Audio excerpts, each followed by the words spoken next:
आइए जानते हैं आज के प्रमुख अंतर्राष्ट्रीय खबरों को। पहले एक नजर हेडलाइंस पर। भारत को अमेरिकी टैरिफ डील से पाकिस्तानी खिसियाए, शहबाज मुनीर को कोसा। रूसी तेल पर ट्रंप के दावे का भारत ने दिया जवाब, कितना अहम है भारत के लिए रूस। मेघालय खदान हादसे पर क्या बोले कोयला मंत्री जी किशन रेड्डी। ओमान पहुंचे ईरान के विदेश मंत्री, अमेरिका के साथ आज होगी बातचीत। पश्चिम एशिया पर मंडरा रहे जंग के बादल, अमेरिका ईरान की ओमान में वार्ता आज। खत्म हो रही है अमेरिका रूस की न्यूक्लियर ट्रीटी, अब क्या स्टार्ट होगी परमाणु हथियारों की रेस। ट्रंप का दावा, चीन खरीदेगा अरबों का सामान, बीजिंग बोला ऐसी कोई बात नहीं हुई। देश की पहली corporative cab service Bharat taxi शुरू, अमित शाह ने किया लॉन्च। राज्यपाल यादव ने तिहाड़ जेल में किया सरेंडर, चेक बाउंस मामले में एससी ने दिखाई थी सख्ती। और जेमिमा के खिताब जीतने का सपना दोस्त मंधाना के हाथों यूं टूटा। भारत के अमेरिका के साथ ट्रेड डील क्या हुई, पाकिस्तानी खिसिया गए। हालात ये है कि वहां हताशा निराशा का माहौल है और नागरिक अपनी ही सरकार को खूब कोस रहे हैं। कोई कह रहा है इज्जत खरीदी नहीं जाती, कमानी पड़ती है, तो कोई कह रहा है कि ट्रंप की महीनों की चापलूसी का इनाम आखिर मिला क्या। 21वीं सदी की विदेश नीति व्यक्तिगत रिश्तों से नहीं चलती। एक पाकिस्तानी पत्रकार ने यहाँ तक कह दिया कि सेल्समैन इन चीफ की सारी रणनीति धरी की धरी रह गई। उनका साफ इशारा पाक सेना प्रमुख फील्ड मार्शल असीम मुनीर की ओर था। पाकिस्तान में कई लोग इस बात से भी सकते में है कि भारत ने ट्रंप के प्रति अत्यधिक सम्मान दिखाए बिना एक बेहतर सौदा कैसे हासिल कर लिया। लोग पिछले दिनों ट्रंप के इंटरनेट मीडिया पर पोस्ट को देखकर हैरान हैं, जहां उन्होंने इंडिया गेट की तस्वीरों और एक मैगजीन का कवर फोटो शेयर किया है जिसमें प्रधानमंत्री नरेंद्र मोदी और ट्रंप साथ दिख रहे हैं। इसके बाद उन्होंने भारतीय सामानों पर 18% टैरिफ करने की घोषणा की, जो कि पाकिस्तान के 19% टैरिफ से 1% कम है। अमेरिकी राष्ट्रपति डोनाल्ड ट्रंप के इस दावे पर कि भारत रूस से तेल की खरीद बंद कर देगा, भारत ने अपनी प्रतिक्रिया दी है। विदेश मंत्रालय के प्रवक्ता रणधीर जायसवाल ने कहा, जहां तक भारत की ऊर्जा आपूर्ति का सवाल है, सरकार कई मौकों पर सार्वजनिक रूप से कह चुकी है कि 1.4 अरब भारतीयों की ऊर्जा सुरक्षा सुनिश्चित करना सरकार की पहली प्राथमिकता है और ये करने के लिए बाजार की परिस्थितियों को बदलते अंतर्राष्ट्रीय हालात के मुताबिक ऊर्जा स्रोतों में विविधता लाना हमारी रणनीति का आधार है। भारत ने सभी कदम इसी सोच के साथ उठाए और आगे भी उठाते रहेंगे। इससे पहले रूसी विदेश मंत्रालय के प्रवक्ता मारिया जाखारोवा ने बुधवार को कहा कि भारत के रूस के साथ ऊर्जा सहयोग के अपने रुख पर फिर से विचार करने का कोई कारण नहीं है। मारिया ने कहा कि व्यापार दोनों देशों के लिए लाभकारी है और अंतर्राष्ट्रीय ऊर्जा बाजार में स्थिरता बनाए रखने में योगदान देता है। मेघालय खदान हादसे पर कोयला और खदान मंत्री जी किशन रेड्डी ने कहा कि उन्होंने राज्य सरकार से इस पर रिपोर्ट मांगी है। गुरुवार 5 फरवरी को मेघालय के ईस्ट जयंतिया हिल्स जिले में एक अवैध कोयला खदान में धमाका हुआ था। इस हादसे में अब तक 18 लोगों की मौत की पुष्टि हुई है। इस हादसे पर जी किशन रेड्डी ने कहा, मेघालय में जो अवैध कोयला खदान चलते हैं उसमें एक्सीडेंट हुआ है, कई लोगों की मौत हुई है। मेघालय में भारत सरकार का कोई कोयला खदान नहीं है। आज तक कोयला खदान का एक भी ब्लॉक नीलाम नहीं हुआ। वहां ना तो पीएयू कोयला खदानें हैं और ना ही कमर्शियल कोयला खदानें हैं। वहां अवैध कोयला खनन होता है, इसे राज्य सरकार की देखरेख में रोका जाना चाहिए। ईरान के विदेश मंत्री अब्बास अराक्ची ओमान पहुंच गए हैं। यहां आज यानी शुक्रवार 6 फरवरी को राजधानी मस्कट में उनकी अमेरिकी दूतों के साथ बातचीत होनी है। अमेरिका के राष्ट्रपति डोनाल्ड ट्रंप ईरान पर सैनिक कार्रवाई की धमकी दे रहे हैं जब तक कि ईरान अपने परमाणु कार्यक्रम को सीमित करने के लिए कोई नई डील नहीं कर लेता।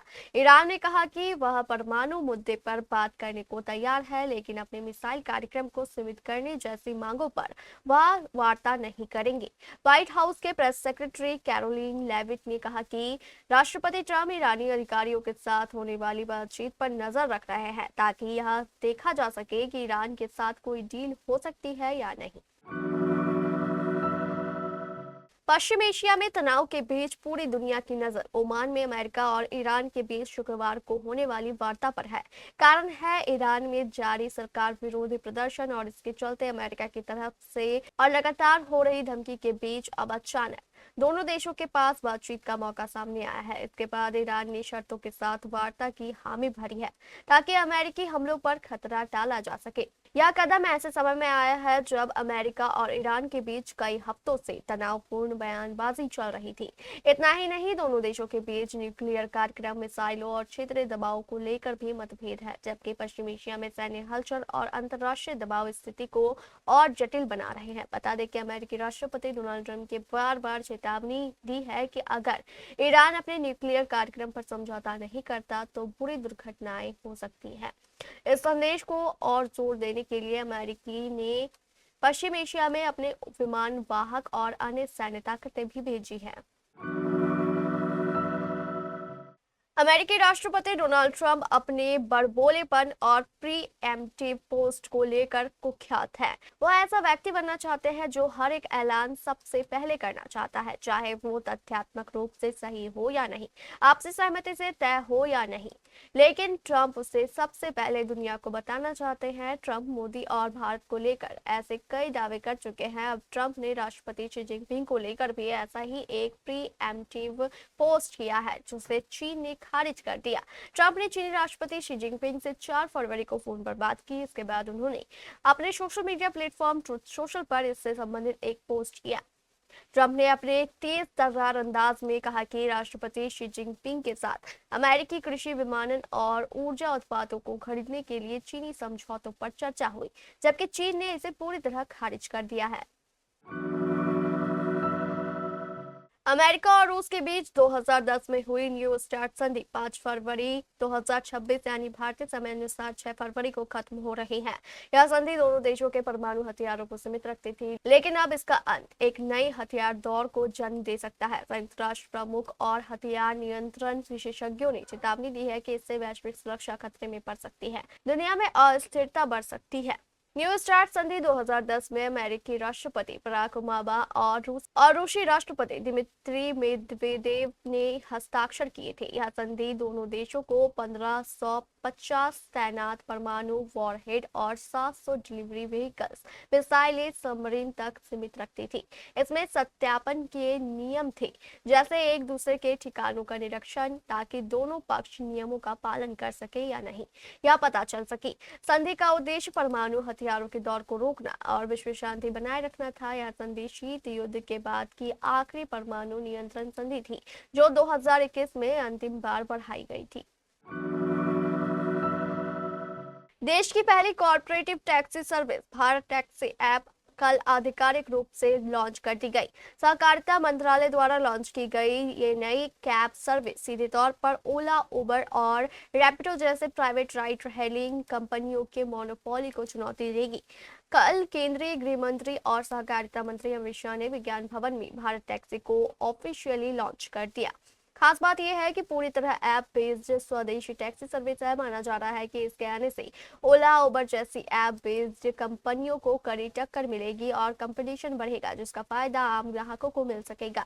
ड्राइवर ओनरशिप मॉडल पर based Bharat taxi app commission free services उपलब्ध कराएगा, जिससे कैब चालकों को उनके हक का पूरा पैसा मिलेगा।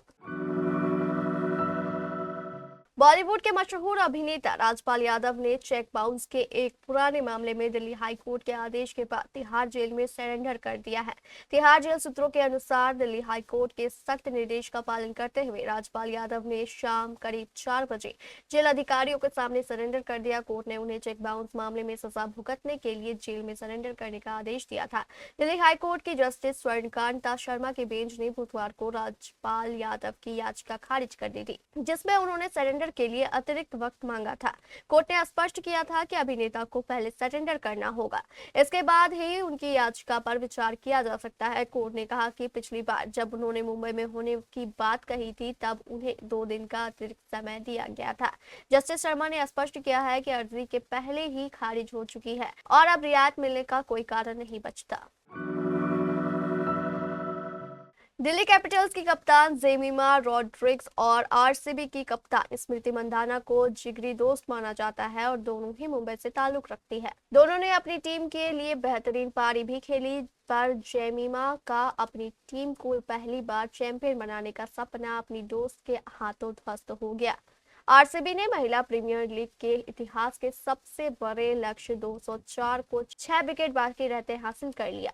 इस जीत में स्मृति मंधाना की कप्तानी के दायित्व वाली पारी की अहमियत को कभी भुलाया नहीं जा सकेगा। दिल्ली कैपिटल्स पिछले 3 सीजनों की तरह ही एक बार फिर अपने हाथों में विजय ट्रॉफी नहीं उठा सकी।